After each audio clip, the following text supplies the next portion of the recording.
Muy bien, chicos, vamos a continuar con nuestra clase. En el tema anterior estábamos revisando cuáles eran aquellos factores que iban a afectar el funcionamiento de nuestras enzimas. Nos quedamos aquí, ¿verdad? En el último control, cuarto nivel, que es el control hormonal. Bueno, ya para terminar la unidad número 1, vamos a estar con este tema de localización intracelular del metabolismo y algunas funciones del metabolismo, ¿va? En las células eucariotas, como las que nosotros tenemos, existen diferentes orgánulos, esto ya lo habíamos revisado, también algunos compartimentos intracelulares que nos van a permitir la optimización de las funciones enzimáticas y de los diferentes requerimientos que vamos a tener en nuestras células, gracias a esta distribución especial de todas las rutas metabólicas diferentes.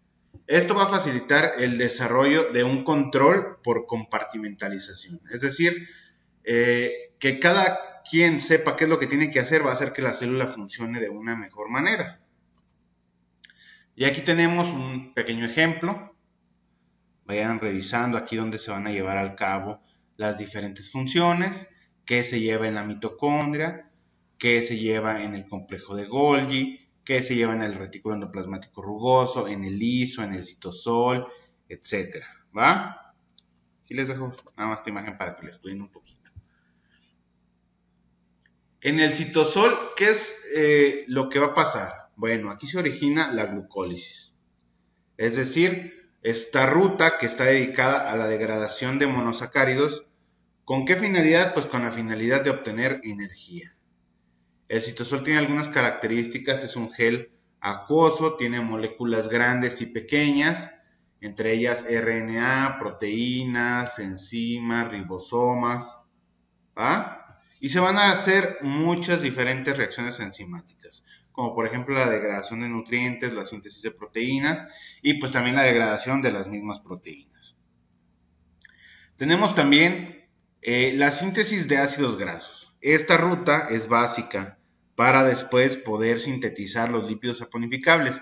Ya cuando veamos bien cómo es que se forman estos lípidos y todo en la unidad número 3, pues van a poder unir las partes, es decir, qué tiene que ver una cosa con la otra. En el caso de animales y del ser humano, pues esta es de utilidad para evitar el bloqueo de la ruta de la glucólisis. ¿Ah? Y aquí un pequeño ejemplo de cómo es que se van formando estas. ¿Sí? Tenemos que resaltar también la función de la mitocondria. ¿Por qué? Porque aquí es donde se va a producir el ciclo de Krebs, que es una ruta central del metabolismo.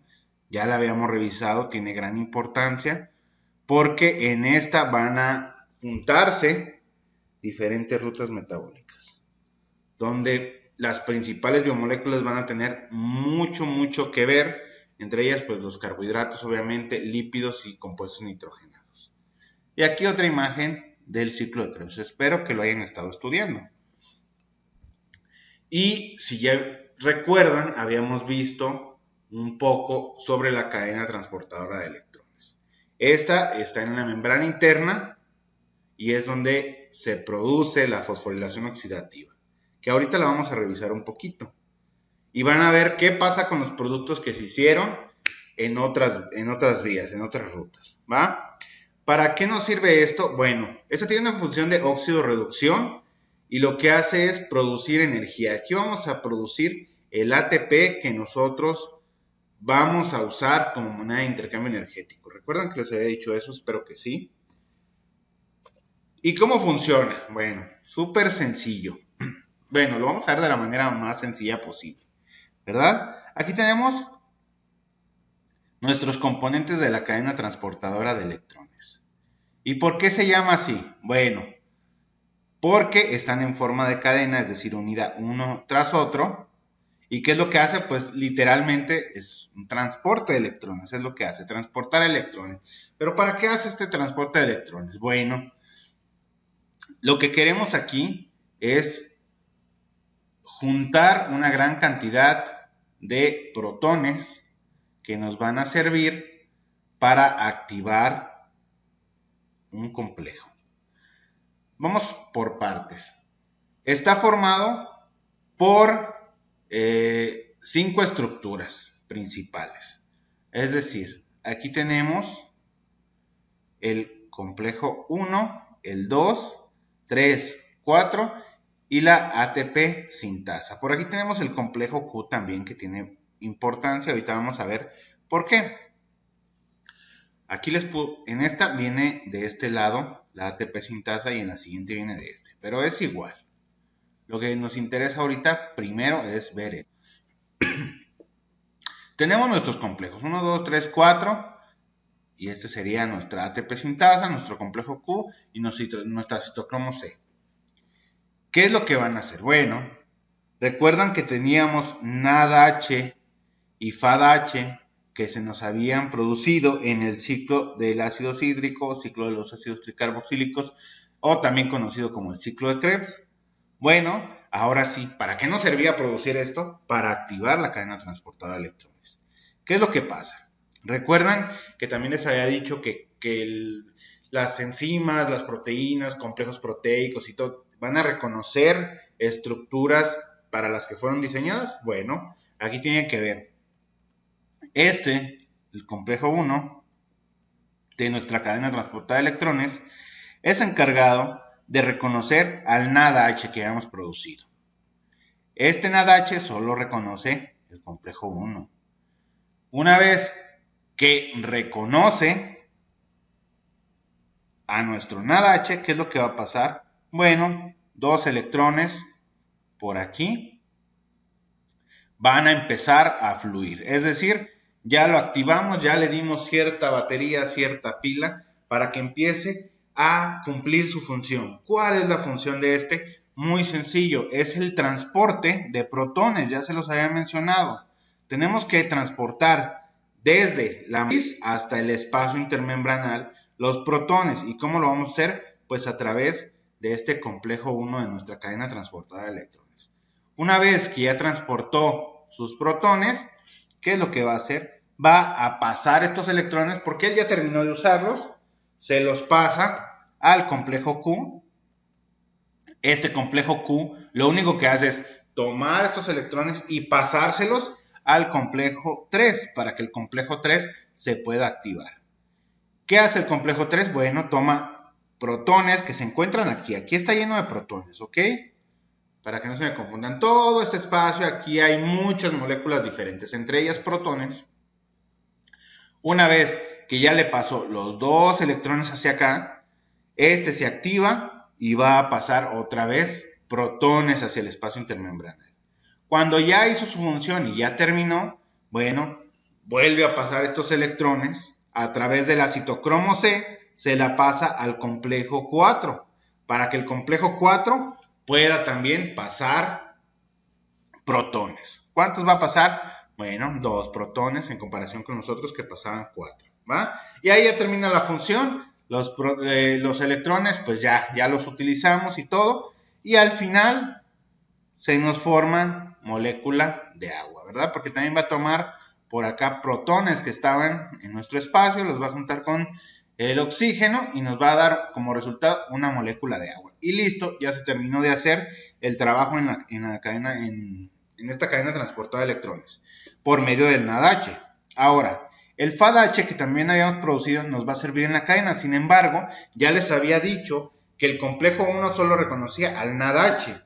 Entonces, ¿quién va a reconocer al FADH? El complejo 2. Si se fijan en lo que habíamos revisado, no habíamos utilizado el complejo 2.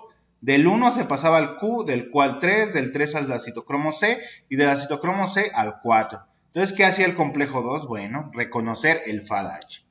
Y de aquí el proceso es igual. Una vez que ya tiene sus electrones, hace lo mismo, reconoce el FADH, despega por ahí protones y los empieza a pasar sus electrones a la citocromo, al complejo 3 de la cadena transportadora, este complejo, pasa protones, le pasa los electrones al citocromo C, del citocromo C le pasa los electrones al 4 y el 4 envía también protones. Y luego otra vez vuelve a producir otra molécula de agua, liberando así ya los electrones.